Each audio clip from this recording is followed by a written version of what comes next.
Third grade, 9 years old, in an English lesson. That was the very first time that I challenged an authority. Partly frustrated and partly wanting to show off in front of my classmates, I raised my hand, still being a polite boy, and asked, what are we going to use these English words for? In what situation do I need to know the English word for an elephant's nose? I remember I was in somewhat of an awe of my own courage, and my teacher's vague response that you never know when it could become useful wasn't that satisfying to me. You know, motivation can come from many places, but there's a huge difference in how we deal with change coming from fear, as opposed to motivation and change coming from curiosity and excitement about what we could become. I'm Thomas. I've been working in the field of AI for the past 6 years, and I'm growing more and more frustrated with a focus on tech. So a year ago, I started exploring human intelligence and how we are affected by, but also can benefit from AI. Today, I'm here to talk about the 3 phases of AI adoption that I see we will all go through, where many of us are currently stuck actually in phase 1. But I will also share how to move on from this first phase. Then I will talk about what this means for leadership and maybe for HR in particular. And I will leave you with 3 initiatives that I would take if I was in your position. And please, during this session, use the Q&A for your questions. And I will, if I have planned accordingly, I will have some time for questions in the end. AI is on everyone's mind at the moment, but there is a wide range of views on what it actually means for us. Most seem to agree on the potential impact, but whether it's good for humanity or not is still up for debate. While the author of Sapiens and Homo Deus, Harari to the left here, believes that AI could lead to human extinction, the tech leader and CEO of Google or Alphabet looks to AI to solve our greatest challenges and problems for humanity. My belief is that we get to choose. We are the ones deciding whether this turns out for the better or for the worse, and also for whom. I have, throughout my career, come to choose another approach, different than most, and I'm exploring human intelligence and what kind of opportunities arise for humans in an era where AI is, in many places, considered a potential replacement for us humans. I want to share these 3 phases of collaboration with AI, where the first phase is defined by fear and competition.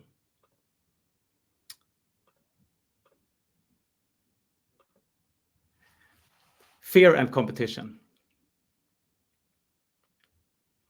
And the second is defined by curiosity and collaboration. And the third, still yet to be defined, with excitement about the potential coming from this emergent intelligence. And with this being an event for people in HR, I also want to point out that this is not a future of technology. Instead, it is about people, about human capabilities and the future of human intelligence. To ground our thinking today on this particular topic, human intelligence, there are 3 concepts that I want to introduce, or maybe to some of you, remind you about. The first one is about growth mindset. The opposite, fixed mindset, is the belief that intelligence and ability is innate and static, something that we are born with. Growth mindset, on the opposite, is the belief that intelligence and ability can actually be developed through effort, strategy, and learning through your lifetime. The fixed mindset, it increases the risk of giving up when facing setbacks, and praise for intelligence or talent actually reinforces this mindset. While growth mindset could lead to high motivation, perseverance, and in the end, better results and outcome. And here, praise for your effort and the strategy to get there is what strengthens a growth mindset.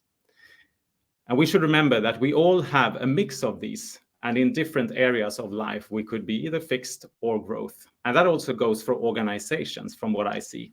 If we consider our organization with a fixed mindset, we have limited resources, limited capacity, and maybe even a limited market. But with a growth mindset, everything is, or at least could be, a potential or an opportunity. The second fundamental thing I would like to bring up is that of neuroplasticity, also a research-backed term, which tells us that our brain's neural network, what we have in here, the synapses and the neurons, can actually change and develop through our lifetime. Up until the 1940s, researchers believed that we were born with one brain and we died with the same. But research, especially on Alzheimer's patients, showed that we could actually develop new neurons over the span of life. And new connections in our brains, they appear when we learn new things. And the connections between the neurons, they grow stronger when we apply what we have learned. And eventually, the brain is put on automation on the things that we do regularly. What I find really interesting in this field of research is that the feeling of frustration, something that we usually connect with quite a bad emotion, is a clear sign of new connections being created. So the next time you're trying to learn or read something new and you feel frustrated, that's a sign that you're actually learning and creating new neurons in your brain.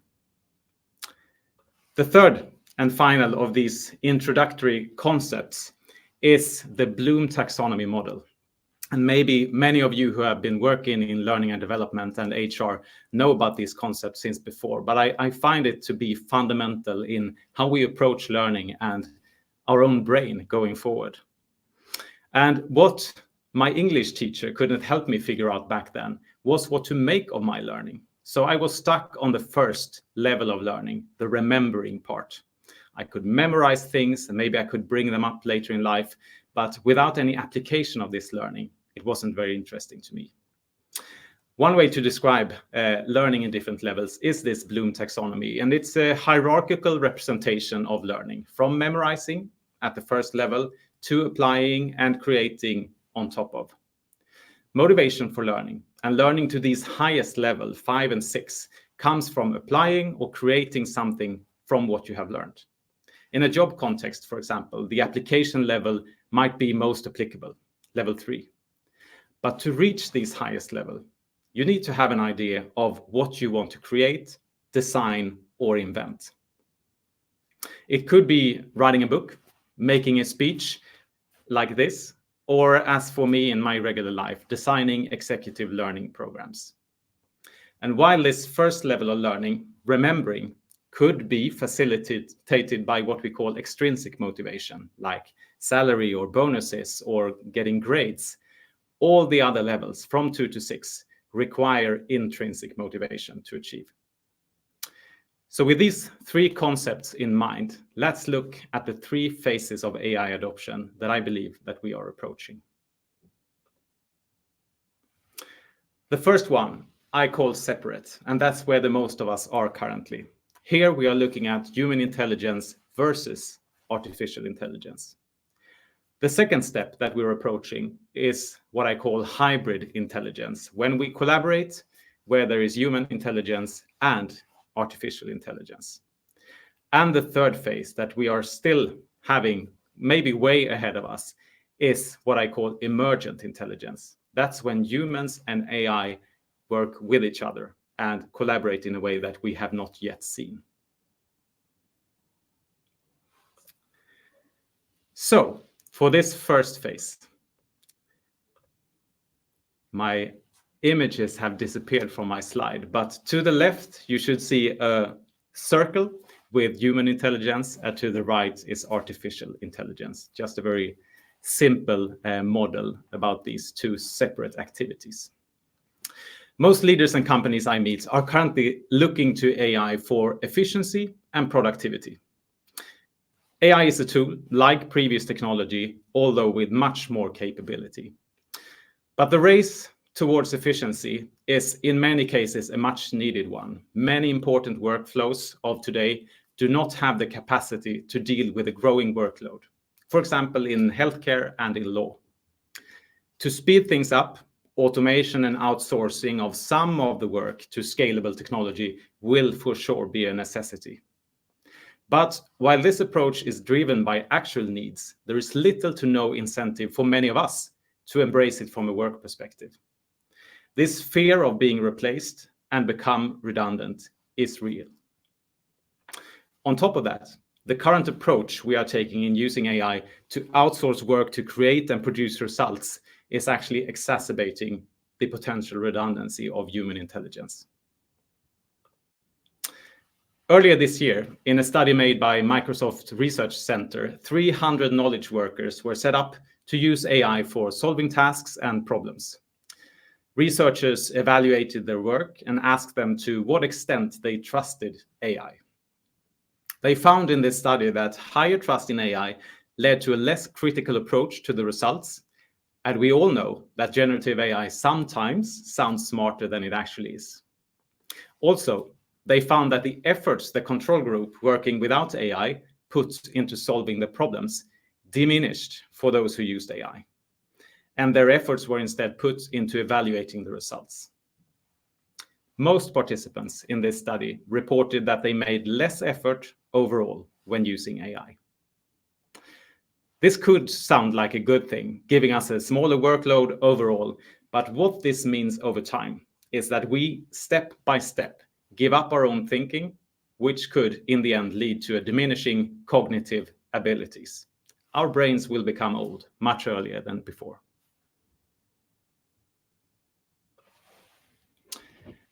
Thinking is, and should be, a demanding process. When we really use our brains to reflect, analyze, and argue, both we and our decisions become better. But the AI tools of today are designed to make things simple for us.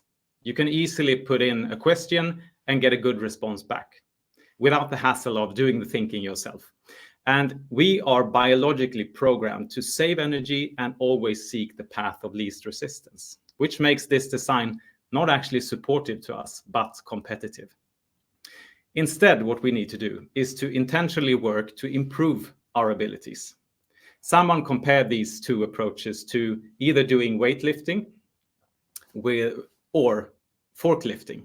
Weightlifting is, of course, much harder, but it makes you stronger physically, while forklifting makes things easier, but keeps you comfortably seated. Easier isn't always better. Earlier this year, the CEO of AI chip maker NVIDIA, Jensen Huang, he spoke about their vision for the future of work, where IT could be evolving into becoming HR for thousands of AI agents. These people, the technologists, they understand technology and the abilities coming from this, but I am certain that they are not experts in humans. I believe this initiative needs to stay with people, experts in HR. Therefore, we need to guide ourselves and our colleagues to make sure that we do not outsource the work that makes us better. Organizations and individuals alike will see a tremendous need for upskilling and reskilling in the coming years, and there's a huge opportunity in using AI in our favor for that purpose. But the current design of AI tools and the widespread use we see now is not making us better. That brings us to the second phase, where human intelligence is still in the circle to the left, not seen here, and artificial intelligence to the right. But now they are overlapping, and the overlap in the middle is what I call, and others call for that reason, hybrid intelligence. So the first phase is one that we need to pass on from, or even skip as quickly as possible to enter into this next phase, that of hybrid intelligence. And here, collaboration is key. Consider yourself getting a new, extremely smart colleague. How do you approach that person? With fear of how you will look in their shadow, or with curiosity to how both of you could gain from working together? It's a leading question, of course, but it should be clear to all of us that the latter is the preferred way, both for you and for your organization. The first thing we then need to come to terms with is that this collaboration is not one of efficiency in time. The time it takes to prompt and keep a productive dialogue with generative AI is not necessarily shorter than it should be if you would do the work yourself. Instead, it's about quality coming from the workflow that you build with AI. The time you put in is quality you get back. The old way of creating, for example, a presentation with slides like this could go from coming up with the assignment, defining the outcome we're after, and then work to produce the result. The value creation in that process does not happen in the slides you create, but the process itself and the thinking and reflection that goes into it. But results are easy to measure, and therefore we, all of us, have looked to results to define the value that someone is creating. What happens then when AI are freely available to create these results for us? Well, most of us find new ways to cut corners, save time, and make more of what we are measured by. Until now, you could succeed in work by just doing your work and deliver outcomes. But when outcomes can be produced by AI, we need to better understand the process that used to go into our work and why it matters. With AI, your process is what will make you different. Humans will move from efficiency and productivity into quality and reflection, and that's where we can create value. In this phase, we should no longer be asking AI to create our reports for us, not write the articles or make presentations. We keep our thinking process and creative process human, but use AI for research, feedback, structuring, new perspectives, and argumentation. The hybrid intelligence that is the result of this new collaboration helps us balance the workloads and distribute the parts of our workflows that AI does better, while giving humans more time to focus on and develop the skills that humans excel at, such as empathy, context, creativity, and innovation. We need to remember that what is easy to measure is not always what is right to measure. And our current obsession with results will lead us to delegating to AI what should not be delegated. Therefore, we need to change our focus to start measuring what actually creates value, at least when we look to people and their progress.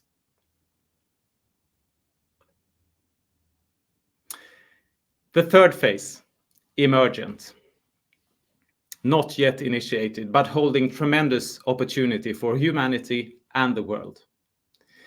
In this model that you cannot see, we still have human intelligence as one circle, overlapping with artificial intelligence, but there is also a new circle that we call emergent intelligence, something we really can't define yet.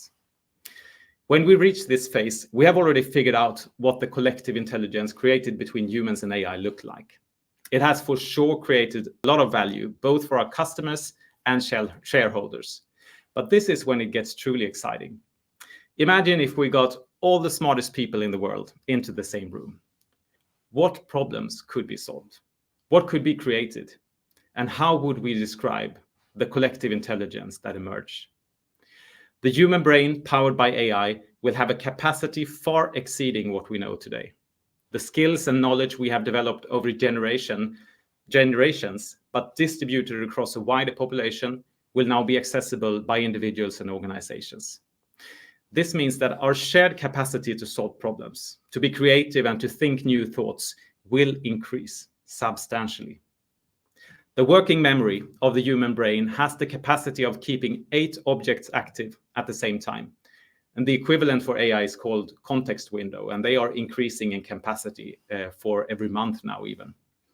The human brain with AI could hold an even greater capacity, analyzing more data, exploring scenarios and consequences of different decisions, and weighing ethical considerations and perspectives.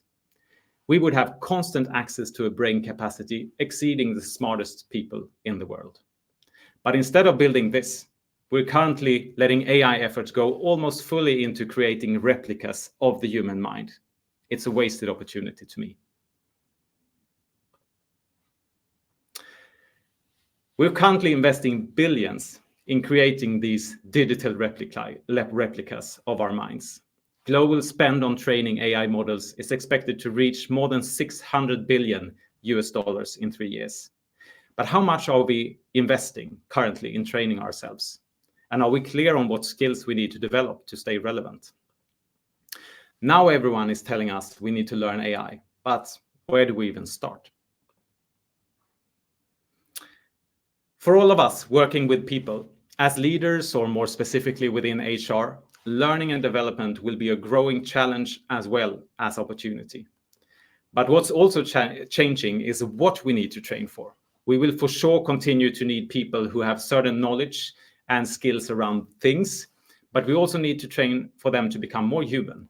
Empathy, creativity, and collaboration will be more in demand, while also a strong complement to what AI will be able to do for us.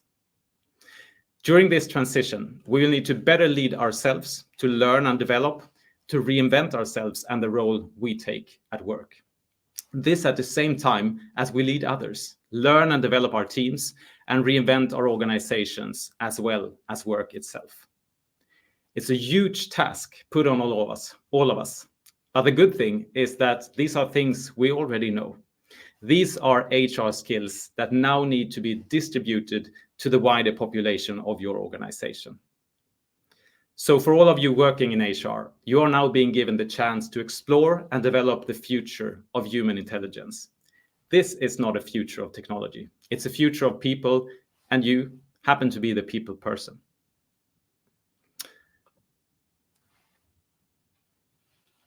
I have compiled 3 things or initiatives that I would prioritize if I was a leader in your organization. The first thing is that I would set up a development program with a budget at least equal to that of AI development and technology. I would focus on training for this hybrid intelligence and collaboration with AI, not to become more efficient, but to augment and to improve our decision-making, critical thinking, leadership, and innovation. And I know for a fact that this is already happening in some organizations, so good for you. The second initiative I would do is to engage my colleagues and co-workers in a company-wide effort to define the future roles of our organization, estimating that each current role will go through change to an extent of at least 30 to 50% during the coming 3 to 5 years. By letting our colleagues explore these future roles, we have turned motivation from worries about the current job to curiosity and excitement about the future role that they could create for themselves. And the third initiative, I would initiate a change to how we value work in terms of KPIs and performance metrics, moving from the outcomes and results that we are focused on today to quality improving metrics such as critical reflection, collaboration, creative problem solving, and most essentially, the learning that comes from these processes. We must remember that outcome is the result of an effort. If we merely measure outcomes, AI will make us faster, but not better. If we instead measure and improve our efforts, AI will improve our core and create better outcomes as a result. So it's a win-win for everyone. We all know in this meeting that people is not just an HR thing, but we need to reframe our organization's current pursuit from what we can do with AI into what can we do with people that others can't.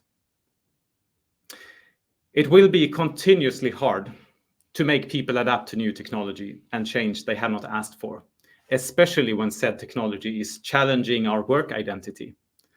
But you, as a person and in your role, can provide a basis for motivation, for learning and change.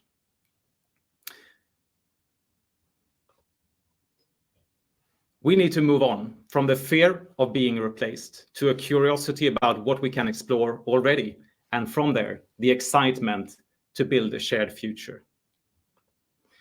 This is not a challenge of adaptation, how we adapt to AI and technology. Instead, it is about creation, what we can make with said technology.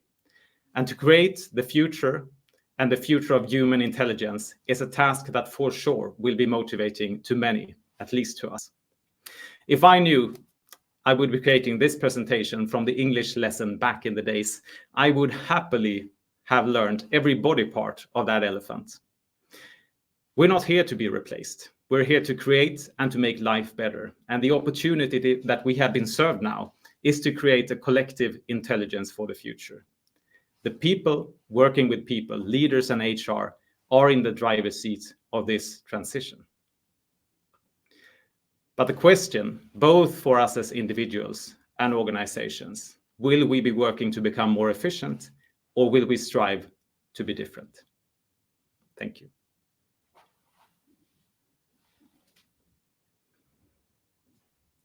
If there are questions, I would be happy to take some.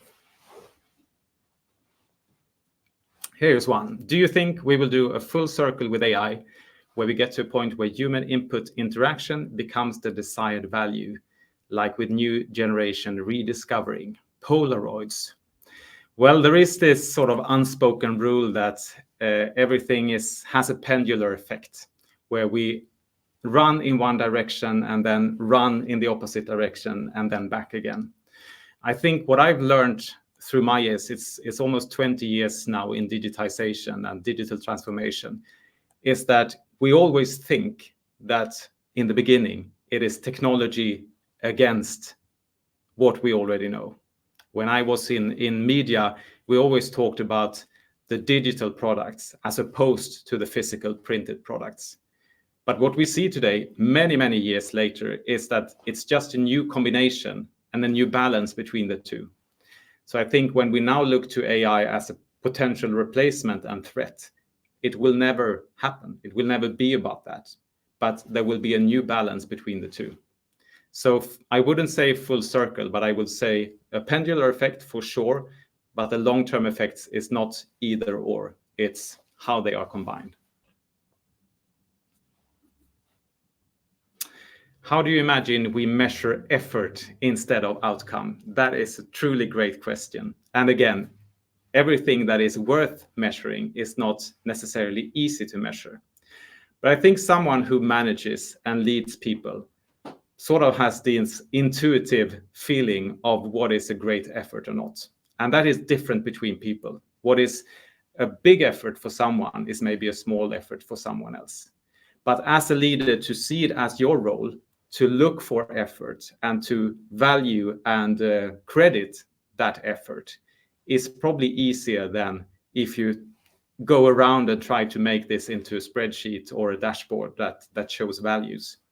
So it's not necessarily a number, but an experience, I would say. And the more face-to-face, person-to-person that experience and credit is and become, the more value it creates both ways.